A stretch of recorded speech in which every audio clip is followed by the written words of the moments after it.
Hello everyone, and welcome to today's webinar. I would like to introduce today's presenter, Eben Kirksey, Associate Professor at Deakin University, Melbourne. Eben started as an activist in West Papua with indigenous people. He then elaborated that experience, analyzing social political life as processes of interdependency. Since then, this approach is what guides Eben's research agenda, also including more than humans in that kind of analysis. Eben, indeed, has been one of the pioneers in what is called multi-species ethnography. Through that work, he has collaborated with colleagues in the natural science, technology, and arts, developing his research around issues of science and justice. Eben is a prolific and acclaimed author with a number of inspiring papers, among which the seminal and well-cited paper, The Emergence of Multispecies Ethnography, co-authored with Stefan Helmreich in 2010. And author of 4 books, Freedom in Entangled Words, The Multispecies Salon, and Emergent Ecologies.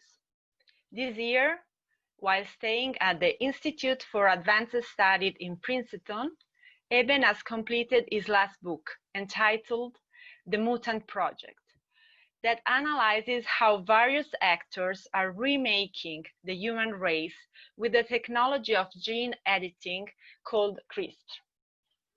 I met Eben last October at a week-long seminar in Portugal organized by Werner Gran Foundation to speak about humans and microbes.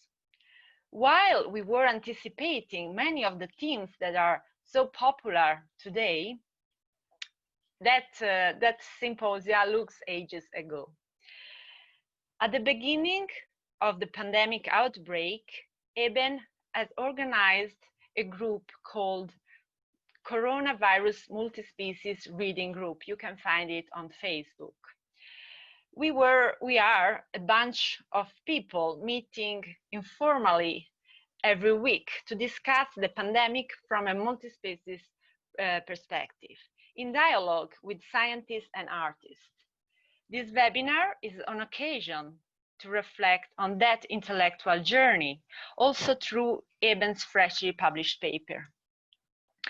Most of the authors cited in that paper were guests of the reading group, and together I found that meetings very rich and very inspiring.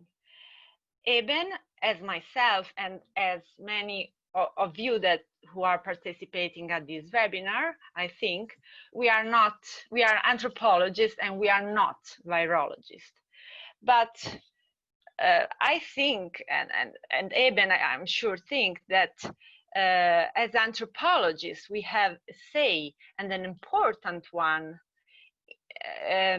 We have a say in the understanding of the pandemic, because it is not simply a biological matter, but is an interaction between socio-political, cultural, economic, and ecological forces.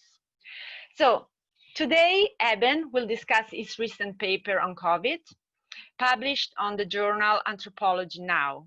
The article offers insights on what the pandemic looks like from SARS-CoV-2 perspective against other origin stories that are circulating. Reflecting on the pandemic as a human and more than human assemblage encourages us to reflect on how to live in times of pandemics, but also, and importantly, in times of increasing and converging ecological and social political unrest. So thank you, Eben. Thank you, Evaa, for hosting this. Eben, I let you the floor. So thank you. Thank you for a very generous introduction, Roberta and Alfise. In these very unusual times, if you happen to hear stomping footsteps upstairs. As I told you earlier, I'm in a household right now with a 3-year-old and a dog, so it's a lively multi-species environment. As Roberta said, this paper is the reflection of a collaborative effort. A group of very smart and articulate scholars have come together every week to think through how different kinds of expertise have come together in this pandemic. And last night in the coronavirus multi-species reading group, Warwick Anderson posed an important question, and that's, what is at stake when we frame the pandemic as a multi-species problem rather than a problem of sociology or critical race theory? And today in the talk, I'm going to try to unravel that and offer a response. So Roberta mentioned my paper in cultural anthropology that offered some tools. It's 10 years ago now that we talked about ways of thinking about how all kinds of life, from fungi to plants to animals to microbes, both play a role in making us who we are as humans, influencing everything from political systems to economic enterprises, but how other kinds of life are also intrinsic to the human, very much forming and transforming who we are, both on a molecular basis, but also in terms of ecological communities and assemblages that we're embedded in. So in addition to being a project of kind of collective conversation today out of this reading group, I'm also speaking from a very early preliminary work in progress, where I plan to follow the virus out into the world using even older methods from George Marcus of following the thing. In this case, I'll be following the virus as it jumps scales and moves across regions. And one of the key orienting philosophical papers for me, we discussed a few weeks ago in the reading group. This is a now classic paper by John Dupre and Stefan Gudinger, just asking this question, a very basic one: what is a virus? Is it alive? And in this paper, they argue that we should think about viruses not as things, not as discrete particles, as sort of stable collections of molecules and genetic material, but as a dynamic interactive process. Virons, as they say there at the bottom of the screen, are not living things, but they're living processes, a collaboration of sorts. And they really remind us too that many viruses are not pathogenic. So I think a tendency, and this is maybe one broad response to Warwick Anderson's question of last night, what's at stake when we frame the pandemic as a multi-species problem? Right now we're living with widespread feelings of biophobia, fear of the natural world. And, part of my project is aiming at reclaiming a degree of biophilia, sort of love for the multi-species worlds around me. So the basics are, the viral process looks like this. A viron, a thing that is fairly stable once it's packaged in step 1, binds with this receptor called ACE2. It gets transported into our cells.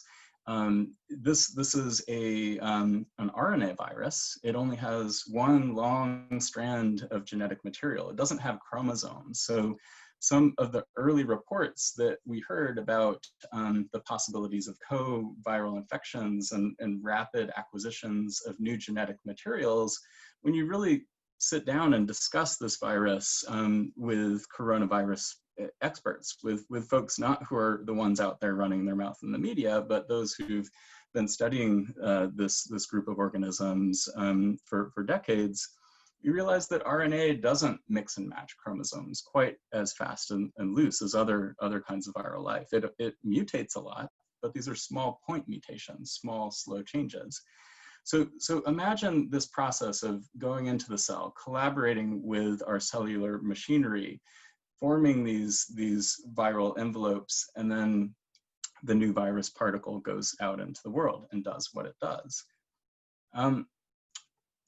the virus has been stabilized. And when a taxonomist speaks of a virus, they're talking about genetic code. So in a species sense, what counts as a viral species, in this case, SARS-CoV-2. One of the participants in our reading group gave the current virus its name, Alexander Gorbalenia. And he says, a virus is different from other kinds of life in the sense that if you have a plant species that you describe, you deposit a specimen in a museum, same with an insect, or you might have a fossil that represents an extinct species. But here we're talking about data on a chip, strings of A, T, G, C. The other name of the virus, coronavirus, it turns out, doesn't really have to do with the structure of the receptor, but the first person to name this thought that the sort of fuzzy bits around the edge of the cell, sort of the cluster of receptors and all the sorts of other things that stick out from the viral particles, looked a lot like the corona of the sun. So I have a picture of the SARS-CoV-2, a recent scanning electron micrograph, and also a picture of the sun at eclipse to show the corona.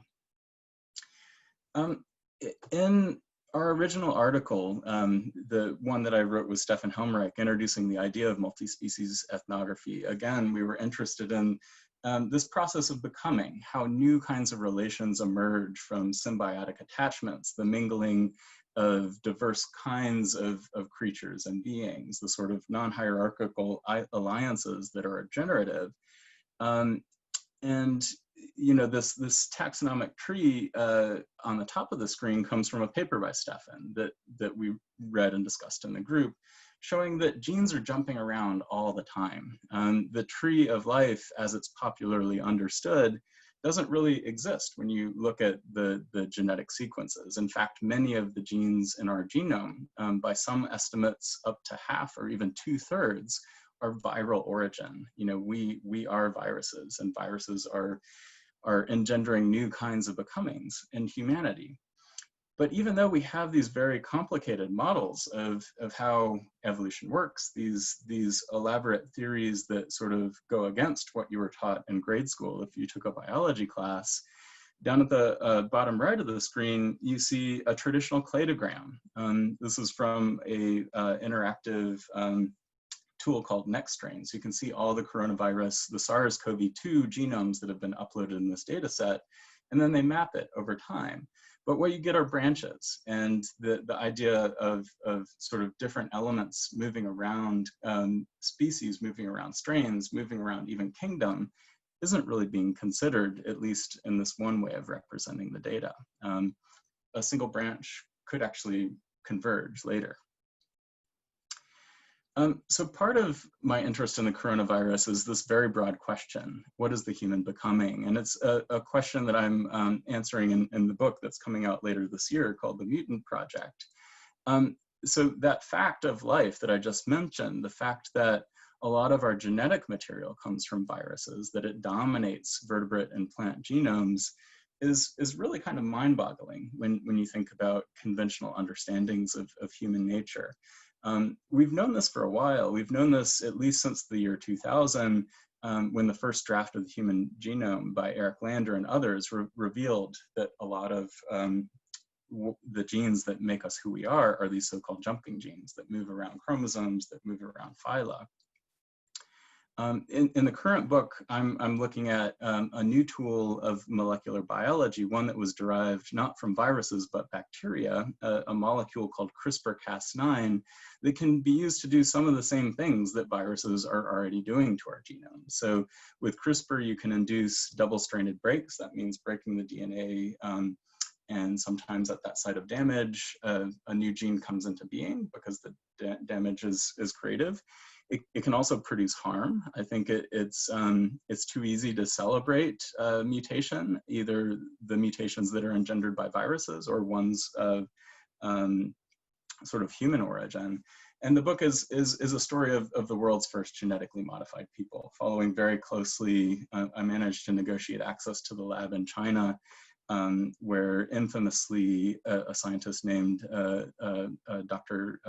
Jiankui He created and designed the world's first genetically modified babies. It also charts the story of activists, HIV positive activists who have been campaigning many years for experimental medicine that pushes the envelope. And in the States, they became the world's first edited people. But this is sort of an aside, but one that kind of relates back to my interest broadly in viruses and how viruses are engendering changes in us. But to be clear in this talk, SARS-CoV-2 is not engendering human evolution, at least when we're thinking about the ways that a retrovirus might. So HIV has an enzyme in it called reverse transcriptase that takes the RNA from the HIV virus and turns it into DNA, and then that's spliced into the human genome. SARS-CoV-2 is also an RNA virus, but it doesn't have that reverse transcriptase. So it's making itself in us, but not becoming with us in that genetic molecular kind of way. So to date, there's no evidence that SARS-CoV-2 is actually changing the genome, but I'm wanting to scale up from what we know about these viruses that are working on the genome to think about other ways that these beings are creating becomings in humanity. How interactions with this RNA virus, this tiny little particle that collaborates with our cells in this cyclical, seeming predictable way, have prompted us to choreograph new ontologies and new processes at all kinds of scales. In short, SARS-CoV-2 has transformed the conditions of life on Earth, and I think we can all see this in various parts of our lives. So in thinking about what it took to assemble a pandemic, I want to give presence to the idea of Dupré and Goodinger, thinking about viruses again as living processes, not as things. I also want to invoke the work of Karis Thompson, who in her classic piece on ontological choreography, situated differently, she was studying a reproductive clinic, but I think the ideas can import to the case of SARS-CoV-2 as it scales up globally. So Karis talks about choreography that invokes materiality, structural constraint, performativity, discipline, codependence of setting and performers, and movement. And one mistake that many people have in reading Karis's work is that there's a single agent, a single choreographer, sort of assembling everything. And what she describes is a much more dynamic world where it's devices, it's bodies, it's discourses that are kind of co-constructing the dance that they do together. So in thinking about assembling a pandemic, I also want to bring back Deleuze and Guattari, who talk about an assemblage as orders of bodies, movements, lines of flight that arrange and fix a multitude of heterogeneous elements. So again, back to this cell, you know, we can think about this process, this co-production as an assemblage, using the words of Deleuze and Guattari again. And when we drill down to the molecular details, we can learn a lot from a multi-species perspective and make informed guesses about ways that this virus emerged in interaction with other kinds of life. So from the virus's point of view, they don't see species, and C is kind of an anthropomorphism in itself. So if you think about those viral particles, you know, the very idea of an interiority kind of breaks down, unless you want to go very deep with a thinker, say like Gregory Bateson, who sees mental systems as systems for processing information and making a difference and interacting with the world. You know, I think they wouldn't constitute a mind in Bateson's sense, right? So that's, I think, why Dupré and Goodinger insist that they're processes. When they're a thing, when they're just this little particle floating around in the world, they're not sensing, they're not reacting. What they are doing is binding to those ACE2 receptors with the spike protein. And what molecular biologists have tried to do is look at this protein in a comparative way to try to see how the structure and morphology of this receptor changes amongst different species. And, I'm just starting from a science and technology point of view, starting to look at, the graphical representations, how databases and sampling techniques are structuring the emergent knowledge of this pandemic. But what they're looking for is ways that this receptor might conform or not to the spike protein that's now on the surface of the virus that's causing the pandemic. So this is just a quick and dirty summary of the similarities of this receptor as it relates to the human receptor. And this might be too many biological details for an anthropological audience, but if you look kind of down at the right-hand column, the ones that I've highlighted show a degree of high similarity. So some of those are not surprising. Macaques, rhesus monkeys, and chimpanzees basically have the same receptor that we do in ACE2. So they're likely to be just as susceptible as we are. But then other animals that are less related to us, in at least old school evolutionary theory sense, things like camels, foxes, sheep, cattle, horses, cats, they also have a similar receptor. So based on that, we would expect that this virus infects those animals too. The multi-species story that was popularized early on about bats and pandemic, or bats, pangolins leading to the human pandemic, has basically fallen apart under critical scrutiny. And part of my article that you all have been given access to that's freshly published explores that. I've also got a separate piece exploring the ways that Orientalism framed that outbreak narrative. People in the Orient mixing and mingling with exotic animals spawned a virus that has brought doom to civilization. Like that's the popular narrative. And, not to mention the conspiracy theories about the US military or the Chinese government deliberately creating a virus to destroy the world. If you look at the molecular biology of it, there are some similarities. So there's a coronavirus that was found in bats. There's some degree of matching of the gene sequences to the coronavirus that's infecting humans. All the speculation that they're the reservoirs, but drilling down, the ones that have been described, the ones that are in the databases, aren't sufficiently similar to the ones that is currently out there in the world as the pandemic to have any sort of connect the dots, clear steps between this beget that, beget that. Not to mention, the complicated evolutionary dynamics I was trying to talk about earlier, where genes are shuffling and reassorting. I mean, that could be the case, but what we have is a virus that's maybe a kissing cousin, but definitely not a direct ancestor of the one that's among us. There's been a lot of theories for, just like there's lots of theories in the news, there's lots of theories in the primary biological literature about how this virus emerged.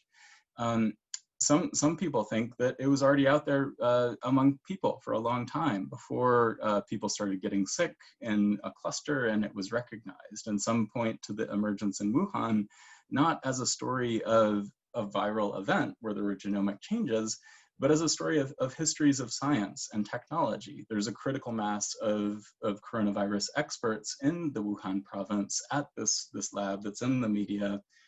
Quite simply, it could have been picked up there because the experts were there. Some are speculating about repeated jumps of the virus between humans and other species. So this related virus, MERS-CoV-2, jumped back and forth between humans and camels.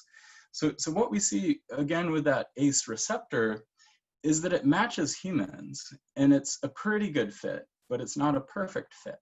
And one would expect that if it was just circulating around in humans, that it would be a better match. Again, I'm kind of naturalizing some of the theories of biological anagenetic selection adaptation. And, we could just be looking at a contingent assemblage. Maybe it's not a perfect fit and maybe it gets along fine and it's the conditions of a pandemic. But all these animals pictured here have been documented to have SARS-CoV-2 infections. The very same organism that's among people is circulating in these species. Is it a story of industrial farming? Is it a story of someone hanging out with a population of urban cats? Is it dogs? Is it minks? Is it tigers at a zoo?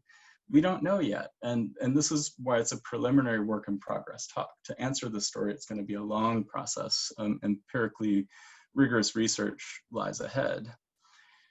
So what we do know is that the conditions of possibility for assembling a pandemic, it's not a strictly multi-species story. It's a story of transportation hubs, global supply chains, elite privilege, a globe-trotting class that had an asymmetrical responsibility for the pandemic, but also are experiencing asymmetries of vulnerability. So the very same class of people, and I include myself in this class, and I would expect many of you who are also academics who are going around giving talks, we get on airplanes, we participate in this global circulation. And, those of us who had the privilege to travel before the pandemic are part of what contributed to this moment. I should also pause and say that this artifact is that. It's a fragment of again, kind of histories of knowledge. The early reports that we had of different viral strains were sharply criticized in the primary literature. So you had some of the early reports leading to maps trying to trace the lineages of these different viral strains as they flew across global borders. Without more detective work, digital archaeology, careful STS combined with history, epidemiology, good veterinary science, we don't have a very good map of how this spread, but we do know that it spread very fast. And I think everyone would agree that it's people, not bats, not other kinds of life, but people who spread the pandemic, and largely those of us who had access to airports. So in thinking about asymmetries of risk and responsibility here in the United States, there's a long tradition of structural racism, structural inequality, hegemonic political projects that aren't just bounded within the national imaginary, but that stretch into Latin America. So I'm giving presence here to Benitez Rojo's classic work on the repeating island to think about the agro-industrial assemblages, the assemblages of extraction, of mining, of precarious labor that have put North America in relation to Latin America, that have created populations of people that are now regarded as quote unquote essential workers who are on the front lines in conditions of life and work where they are being exposed to this virus, even as they're producing the food that's keeping the rest of the United States alive. There's been a lot of hotspots reported at meatpacking plants here in the US and around the world. Again, this hasn't been studied yet. There hasn't been extensive sampling of pigs, of cattle. We know that the ACE2 receptors are sufficiently similar. We need to be doing that research. We need to be given access to industrial farming situations to map how this is playing out, both in precarious human populations, but also in industrial animals that are enlisted in food production. So we're also at a moment where there's increasing visibility of the ways that Black and Brown lives are precarious, not only in the current moment, but in the long history of previous pandemics. So there's a very important article that was published earlier this month by Lakshmi Krishnan, Michelle Ogwale, and Lisa Cooper that describes the current pandemic in the context of the 1918 influenza pandemic that saw also great racial disparities. With that pandemic, we're not there yet. 1 million people are reported to have died in that moment. And there were really unequal ways that moment played out in the African-American community here in the US. So it's nothing new that we're seeing structural inequality in medicine. But what is new is the political response. And I think if we're just focused on tiny micro processes, thinking about assemblages that are on a molecular level and ecological communities, we kind of miss out on the emergent dynamics and complexity and affect that animates the assemblage of new publics. And what we're seeing now is a real time of reflection, a reflection in political realms, but also real policy changes that are starting to sweep the US and other parts of the world, even amidst unfriendly administrations that are not interested and willing in making the kinds of concessions that would lead to a flourishing of all kinds of people in this country. Early in the pandemic, we also saw other countries, and here I'm talking about the southern Sudan. Many parts of Africa were the same, where there was a much better response to the pandemic. So bringing back Karis Thompson's work on ontological choreography, what we saw at Borders was a rehearsed strategy for containing viral outbreaks that was largely because of Ebola and other infectious diseases. That led to a very robust and proactive response at the borders, at the same time that countries in Europe, North America, Latin America really didn't have that same kind of protocol or preparedness in place. So just sticking with that language of choreography, it's interesting to see the uneven impacts that don't fall along predictable lines of global power, how this moment has really exposed vulnerabilities that were not visible before. But I think as the pandemic unfolds, we see countries that did have these early, very proactive responses to the pandemic also struggling, as they're also struggling with intergenerational legacies of structural marginalization, health inequalities that are configured by global forces. In framing this as a multi-species story, I think the pandemic that is impacting people is also an opportunity to think about other emergent diseases that have profoundly impacted other ecological communities that are less visible, except perhaps in times like these. So in the 80s, there was a mass die-off of frogs, and the story is again a story of history of science, a story of biotechnologies that have possibly gone awry.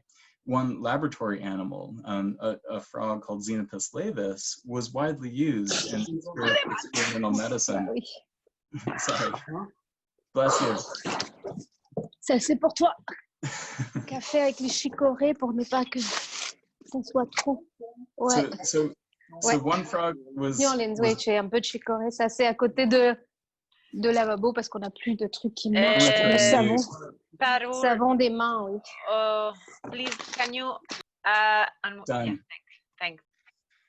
So one frog, the African clawed frog, was widely used in experimental medicine. Initially, it was discovered as a pregnancy test in South Africa in 1938, and after that, it was exported all around the world. That frog carries a fungal disease, the chytrid fungus, or Bacochytrum dendrobatitis, if you want to get really specific. And, global transportation infrastructures, the ways that this animal is transported around, other animals too, bullfrogs that were used in French cuisine, crayfish that are bought and sold on the international marketplace, they also transport diseases. So I think at an earlier moment, we thought about conservation in terms of protecting landscapes, protecting ecosystems. But now I think there's an increasing awareness of how to do and choreograph biosecurity different. There's also a profound problem in the current reporting about horseshoe bats as the source of this disease. We've seen widespread demonization, campaigns of neighbors, neighborhood associations, municipal governments, and even national governments that are starting to target bats for extermination. Bats are also entangled in this earlier story of disease outbreak. Here in North America, the white nose disease is a disease that doesn't at all impact people, but that impacts bats. And all sorts of people who go into caves have been implicated in spreading this disease. So I think to sort of wrap it all up, in thinking about this pandemic as a multi-species story, it's about recognizing shared vulnerability and shared precarity, and also trying to reckon with these very powerful forces that have structured contemporary conditions of life. So, at the same time, we need to be attending to long legacies of structural racism, to global inequities that are structured by colonialism and the post-colonial dilemma. we also need to expand the logic of care, the attentiveness, and our sense of responsibility to embrace other kinds of life. Right now, we're living through an era where, you know, until recently, it seemed like all these forces were unstoppable. You know, rewind a year ago, it seemed impossible to ask people to stop driving their cars or taking international flights, or you know, resolve some of these long-standing issues related to climate change, much less these more peripheral issues like the extinction of amphibians or the decline of bats. So I think now is a time to expand our ethical sense of responsibility. It's a time for anthropologists to get into the empirical details, to study those multi-species relations, to study situated sites where ongoing conflicts are edging others towards extinction, and imagine new futures where the unimaginable is possible. The things that were previously thought to be impossible are now becoming possible. Thank you.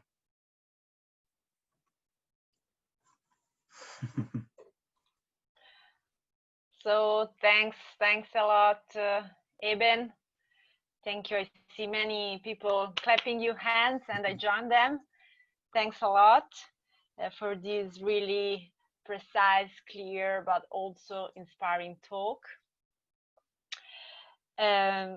Once when we were speaking, you told me, you know, Roberta, at the end of the day, what all my research is about is that I want to bring people hope. And I think you did today. And so it's important what you said, that you sketched all these areas for further empirical ethnographic research to try to address all the questions, you know, all this assemblage created by the pandemic. And this is something also that touches us closely as Italians, but I know all the world is participating. Lombardy has been one of the regions that has been highly with a high rate of contagions, and there also we have a high density of intensive farming. So there I think there is a lot to do there. So thank you for this. I would have a question, but I of course prefer to let the floor before to the many people that kindly joined us today. I don't see from my position any. Yes, I see one hand, raise hand. Alena Kamenshchikova. I hope I pronounce it well. So Alena, if you want to introduce you maybe you briefly introduce 1 or 2 sentences, and then you make your question. Thank you very much. Thank you very much. My name is Alena, and I'm a PhD researcher at the Master